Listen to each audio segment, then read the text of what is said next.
100 సంవత్సరాల విధ్వంసం చేసినావు. ఇవాళ మమ్మల్ని ఎంటిక బీకలేరంటావా?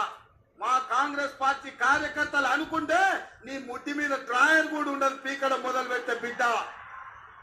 నువ్వు అనుకుంటున్నావేమో కాలు ఇరిగిందని, లేకపోతే కట్టబట్టుకొని నడుస్తున్నా అని, కూతురు జైలుకు పోయిందని, అధికారం కోల్పోయిందని కొంతకాలం మేము సమ్మేళనం పాటించినాం. ఏ మనిషికైనా కష్టం వచ్చినప్పుడు మేము మానవత్వంతో నీ గురించి మాట్లాడకుండా మర్యాద పూర్వకంగా వ్యవహరించినాం. ఇవాళ నువ్వు అనుకుంటున్నావు నువ్వు ఏది పడితే అది మాట్లాడితే చూస్తూ ఊరుకుంటామని. చూస్తూ ఊరుకునేటోడు ఎవరు లేరు. నేను పెద్దలు జానారెడ్డి గారి లాగా కాదు, నేను రేవంత్ రెడ్డిని బిడ్డ.